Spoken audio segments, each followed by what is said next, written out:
नमस्कार दोस्तों, मैं उपासना मिश्रा कुछ सोचे और बोले से आज का पॉडकास्ट लेके आए। हमारे आज के पॉडकास्ट का विषय है परमात्मा खाली नहीं बैठा है। भारत देश की आबादी 140 करोड़ हो गई और पूरे विश्व की कितनी सारी आबादी है।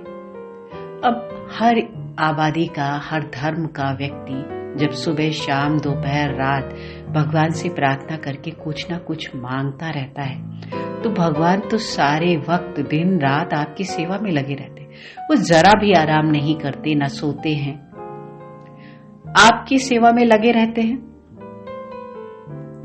और आप जो भी मांगते हैं आपको देने के लिए तैयार रहते हैं। इन सब के बावजूद कई बार लोग कहते हैं कि भगवान हमारी प्रार्थना नहीं सुनता। कई बार हम भगवान से मान लीजिए 500 रुपए मांग रहे हैं, भविष्य में आपको ये 5 लाख मिलने वाले या 5 करोड़ मिलने वाले, लेकिन आप अपना धैर्य खोकर 500 रुपए मांग रहे हैं। भगवान कई बार आपकी दुख को सुनकर आपको दे देता है, लेकिन ऐसे में क्या होता है कि आप अपने 5 लाख या 5 करोड़ को खो देते हो। आपने अपना धैर्य खो दिया। कुछ लोग कहते हैं हम इतनी पूजा पाठ करते, लेकिन भगवान हमारी सुनता नहीं है, दूसरे लोगों को देता करता रहता है। नहीं, ऐसा नहीं है, समय आने पर आपको भी देगा। आप अपना धैर्य मत खोइए, उचित समय पर ही आपको उचित चीज मिलेगी। अच्छा, ये सारी भगवान आपकी प्रार्थना सुनता है, उसके बावजूद हम भगवान को छोटे मोटे और काम भी दे देते हैं। जैसे कि कोई व्यक्ति घर से लेट निकला, अब उसकी फ्लाइट तो समय पर आएगी ही, लेकिन वो भगवान से प्रार्थना कर रहा है कि प्लीज प्लीज भगवान जी आप फ्लाइट डिले करवा दो ताकि मेरी फ्लाइट मुझे मिल जाए। अब गलती आपकी, लेकिन भगवान फिर भी आपकी मदद करते हैं, फ्लाइट को डिले करवा देते हैं, आपको फ्लाइट मिल जाती है, आपकी फ्लाइट मिस नहीं होती। कोई घर से लेट निकला है, ऑफिस पर पहुंचना है समय पर और भगवान से प्रार्थना कर रहा है कि सारे ट्रैफिक सिग्नल उसको क्लियर मिलते चले जाएं, ग्रीन मिल जाएं, ताकि वो ऑफिस समय पर पहुंच जाए। अब लेट आप निकले हो, लेकिन फिर भी भगवान आपकी वो बात सुनते हैं।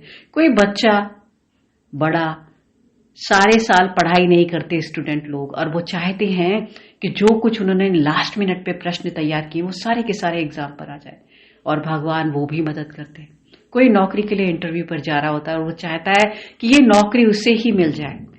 ऐसी प्रार्थना कई और लोग करते हैं, लेकिन भगवान उसको दिला देता है जिसकी ज्यादा जरूरत होती है, और आप भगवान को कोसने लगते हो कि मुझे नहीं मिली, शायद किसी और की जरूरत ज्यादा थी।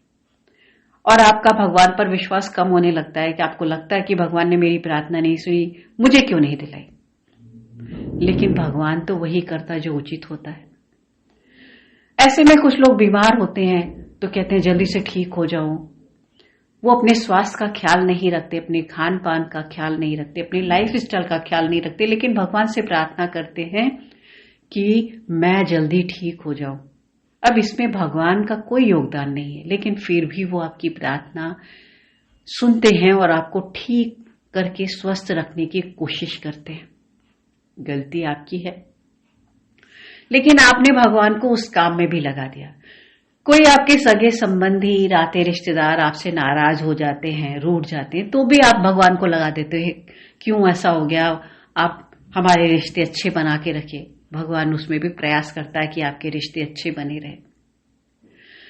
आज की युवा पीढ़ी लोग तो लगा देते हैं कि भगवान जी मेरे लिए गर्लफ्रेंड ढूंढ दीजिए, कोई कहता है मेरे लिए जीवन साथी ढूंढ दीजिए। यानी भगवान को हम 24 घंटे जब इतना काम कराते हैं वो फिर भी कोई कंप्लेन नहीं करते और हमारी मदद के लिए सदैव तैयार रहते हैं, हमारी प्रार्थना को भी सुनते हैं।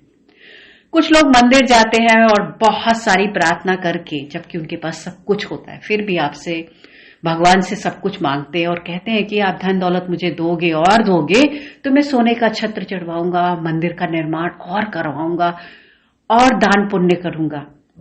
आप भगवान को जो कुछ कह रहे हो भगवान तो ही आपको दे रहा है, फिर भी आप भगवान से कह रहे हो कि आप दोगे तो मुझे दे, उनको भी रिश्वत।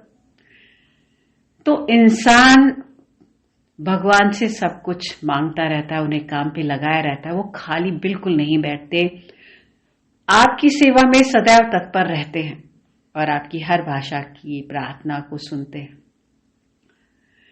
भगवान से हर समय प्रार्थना करके कुछ मांगने के बजाय आप स्वयं भी प्रयास किया करिए मेहनत करके पाने के लिए। और कभी भी निराश मत होइए, वो आपको समय आने पर जरूर देगा। अपना भरोसा मत तोड़िए, वो आपसे कभी भगवान रूठते नहीं हैं, आपकी हर कामना को पूर्ण करते हैं, आपका ख्याल रखते हैं। आप उनके बच्चे हो और वो आपके माता पिता है।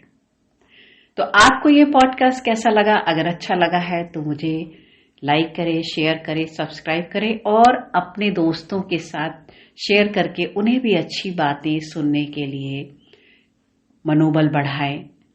मुझे धैर्यतापूर्वक सुनने के लिए धन्यवाद।